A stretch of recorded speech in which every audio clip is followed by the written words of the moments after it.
You don't have lines. You just act out what I narrate. You must. Okay. That's fine. I know what to do. All right. Oh, Jen. She's our lead guard.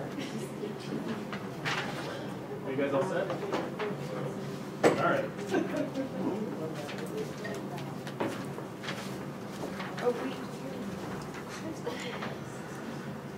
Enter the new king, followed by the queen, the king's counselor, and the counselor's son.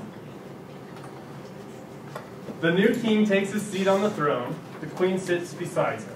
The king's counselor and the counselor's son bow to the new king and stand off to the side. The prince drags his feet into the room, looking gloomy and annoyed. He remains gloomy and annoyed, mocking what the new king says, and does for the rest of the scene. The new king gives the prince a look and then stands to talk to everyone. And he speaks for a minute. The counselor's son comes forward, gets down on one knee, and asks the new king if he may return to school. The king asks the king's counselor if this is okay. The king's counselor agrees, and the new king gives him permission to leave. The queen looks concerned at the prince, as the prince comes forward and asks the new king for permission to go back to school as well. The new king thinks about it for a second and then tells the prince that he cannot go to school and must remain in the castle. Everyone exits except for the prince, who is left alone on stage looking angry and annoyed.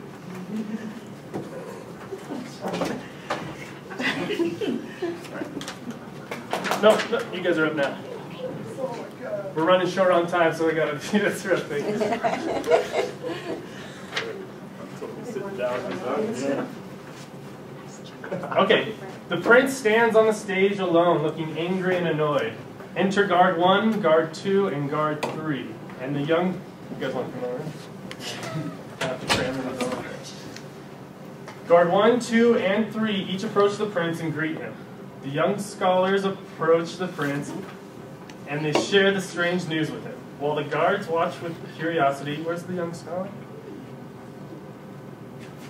I'll be the young scholar, sorry. Oh, I'll be it for you. Okay, thank you.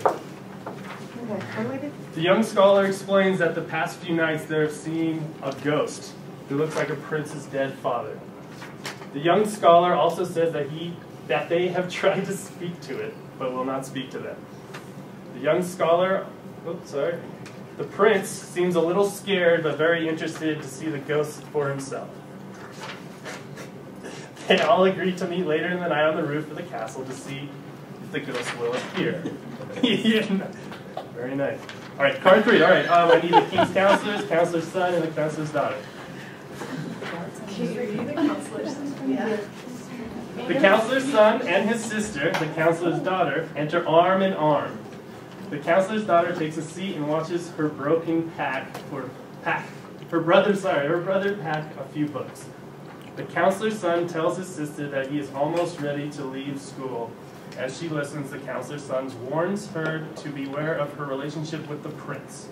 He tells her that while she may think he loves her now, his feelings will not last.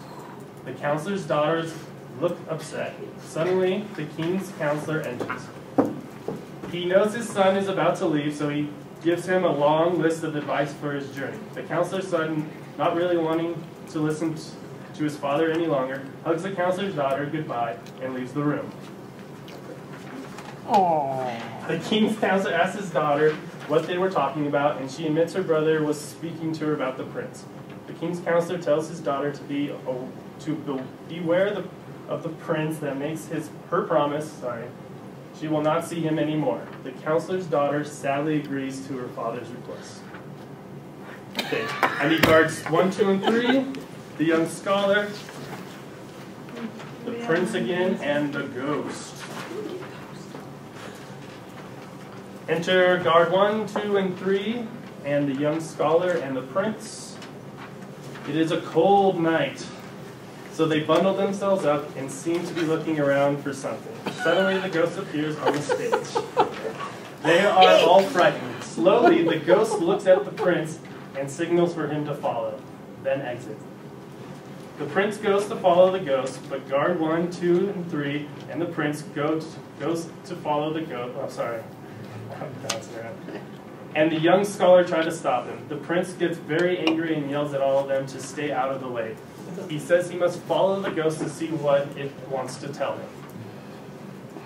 Guard 1, 2, and 3 and the young scholar stay off to the side as the prince goes to meet the ghost. The prince looks around for a minute, thinking the ghost has left, but suddenly appears in front of him. The prince is a little frightened, but listens to the ghost. The ghost explains that he is the spirit of the prince's dead father, and he has an important secret to tell him. As the prince listens closely, the ghost tells him the secret. The prince grabs his heart and looks shocked at what the ghost tells him. The prince swears a promise to the ghost, and then suddenly the ghost disappears, leaving the prince alone on stage. I want it. Let's give a round of applause. And that's just a brief summary of what happens in the first act. So that'll help us when we get in, and we can remember that based off what you just saw. You can use that when the language gets tough and still follow along. And I'm out of time.